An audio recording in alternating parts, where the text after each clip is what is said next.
नमस्कार, मैं ज्ञान प्रकाश और आप देख रहे हैं CSC चैनल के सभी वीडियोस देखने के लिए चैनल को सब्सक्राइब करें और बेल आइकन को प्रेस कर दें।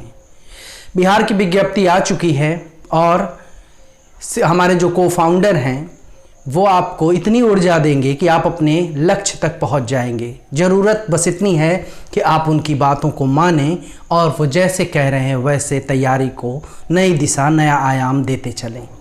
मेहनत आपको करनी है, मार्गदर्शन हमारे को-फाउंडर करेंगे और उसके बाद फिर आप देखेंगे कि आप अपनी मंजिल तक बहुत ही आसानी से पहुंच जाएंगे एक अथक मेहनत के बाद। शुरू करते हैं आज का वीडियो। हम लोग अभी तक हमने कैनिंग को देखा है, एल्गिन को देखा है और जॉन लॉरेंस को देखा है। आज हम मेयो, नॉर्थब्रुक और लिटन के बारे में चर्चा करेंगे। लॉर्ड मेयो 1869 से लेकर 1872 तक वायसराय रहते हैं। इनके कार्यकाल में जो घटनाएं घटती हैं उस पर हम लोग दृष्टि डालते हैं। 1870 में केंद्रीय एवं प्रांतीय वित्त व्यवस्था में पृथक्करण होता है। भारतीय सांख्यिकी सर्वेक्षण का गठन लॉर्ड मेयो के काल में हुआ। प्रश्न पूछ सकता है कि भारतीय सांख्यिकी सर्वेक्षण का गठन किस वायसराय के काल में हुआ था? तो लॉर्ड मेयो के काल में हुआ था। पंजाब का कूका विद्रोह इसी वर्ष दूसरी बार प्रारंभ हो गया। राज्य रेल प्रणाली की शुरुआत होती है लॉर्ड मेयो के काल में। 1872 में शेर अली अंडमान निकोबार में एक स्थान है पोर्ट ब्लेयर, वहां लॉर्ड मेयो की हत्या कर देता है चाकू मार के। उसके बाद लॉर्ड नॉर्थब्रुक आते हैं। 1872 से 1876 तक रहते हैं नॉर्थब्रुक और 1874 में बंगाल एवं बिहार में भयंकर अकाल पड़ता है और बर्मा से चावल का आयात किया जाता है। रिपीटेड क्वेश्चन है, पूछा है कि बंगाल एवं बिहार में भयंकर अकाल कब पड़ा था? 1874 में। इस बार पूछ सकता है कि उस समय वायसराय कौन था? तो लॉर्ड नॉर्थब्रुक थे। 1874 सन याद रखिएगा। अफगानिस्तान में हस्तक्षेप के कारण वापस बुला ले गया।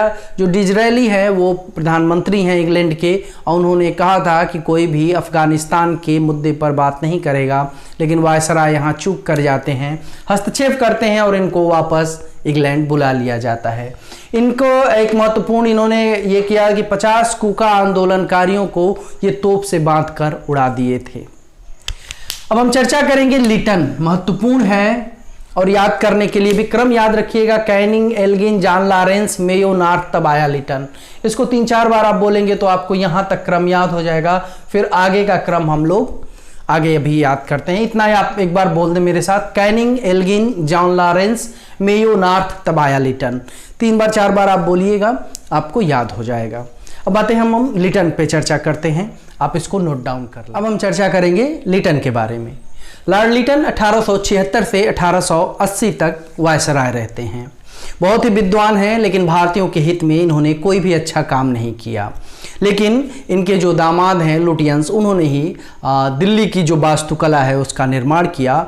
लॉर्ड लिटन बहुत अच्छे कवि भी थे और ये ओवेन मेरिडिथ नाम उपनाम से कविताएं लिखते थे और इनकी रचना है लूसीले, ये इनकी रचना है और ओवेन मेरिडिथ के उपनाम से ये कविता लिखते थे लॉर्ड लिटन।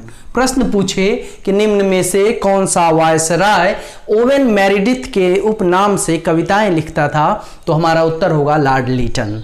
और उनकी किसी रचना का नाम पूछे जैसे लूसीले किस वायसराय की रचना है? तो हमारा उत्तर होगा लॉर्ड लिटन।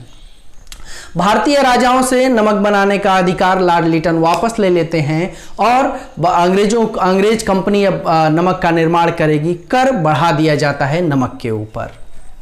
रॉयल टाइटल अधिनियम 1876 में पारित होता है, याद रखिएगा 1876 में।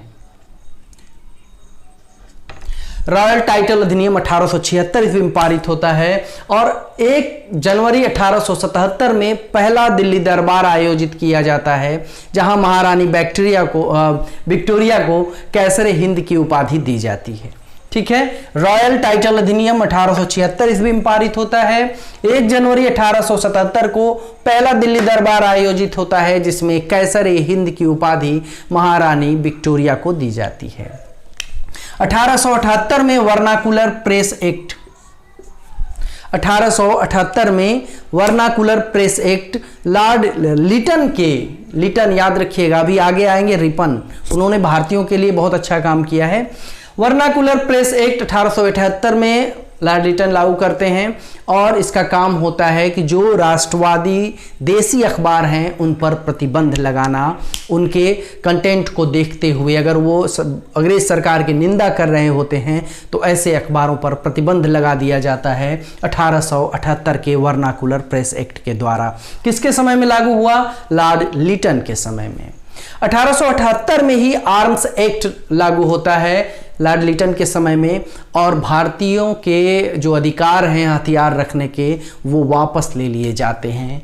आर्म्स एक्ट 1878 के द्वारा लॉर्ड लिटन के समय में लागू होता है। ये वैधानिक सिविल सेवा की स्थापना होती है 1878 में।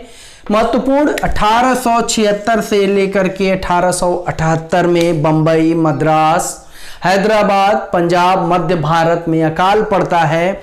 50 लाख से ज़्यादा लोग भूख से मर जाते हैं और ऐसे में सर रिचर्ड स्ट्रेची उसमें स्ट्रेची आयोग बनाया जाता है जिसके अध्यक्ष होते हैं सर रिचर्ड स्ट्रेची। पूछेगा कभी स्ट्रेची आयोग का गठन कब हुआ था? तो 1876-78 का जो अकाल पड़ा था तो 1878 में स्ट्रेची आयोग बना था। किस लिए बना था स्ट्रेची आयोग? तो बंबई, मद्रास, हैदराबाद, पंजाब, मध्य भारत में अकाल पड़ा था। 50 लाख से ज़्यादा लोग काल कवलित हो गए थे, भूख से मर गए थे, इसलिए स्ट्रेची आयोग का गठन हुआ था। किसके समय में स्ट्रेची आयोग का गठन हुआ? लॉर्ड लिटन के। किस लिए हुआ? अकाल की जांच के लिए। कब पड़ा था अकाल? 1876 से 78 के मध्य, जब वायसराय लॉर्ड लिटन थे। 1878 से 80 के बीच में दूसरा आंग्ल अफगान युद्ध होता है, गंडमक की संधि होती है। प्रश्न पूछ सकता है गंडमक की संधि कब हुई थी, क्यों हुई थी? गंडमक की संधि द्वितीय आंग्ल अफगान युद्ध के फलस्वरूप हुई थी। 1878 से 80 के बीच ये युद्ध हुआ था। एक महत्वपूर्ण परिवर्तन लॉर्ड लिटन के समय में सिविल सेवा परीक्षा में जो प्रवेश की आयु है वो 21 वर्ष से घटाकर 19 वर्ष कर दी जाती है। ठीक है, महत्वपूर्ण तथ्य है। कई बार इसमें से परीक्षाओं में प्रश्न पूछे गए हैं, जो नहीं पूछे गए हैं आगे पूछे जाएंगे, तो पूरा इनको कंठस्थ कर लीजिएगा क्योंकि रिपीट होता है क्वेश्चन। लॉर्ड लिटन 1876 से 80 पूरा आप लिख लें और रट जाएं। ठीक है, आज के लिए इतना ही। हम फिर मिलेंगे, तब तक आप पढ़ते रहें, नई रणनीति अपनी तैयार कर लें, अपने आप को एक कमरे में बंद कर लें और जितनी किताबें पढ़ सकते हैं पढ़ जाएं। मार्गदर्शन आपको हमारे को-फाउंडर कर रहे हैं और अगर आप लगातार हमसे जुड़े रहें तो सफलता आपके पास आएगी। इसी शुभकामना के साथ आज अपनी वाणी को विराम देता हूं। तब तक आप पढ़ते रहें, व्यस्त रहें। नमस्कार। आप देख रहे थे CSC चैनल।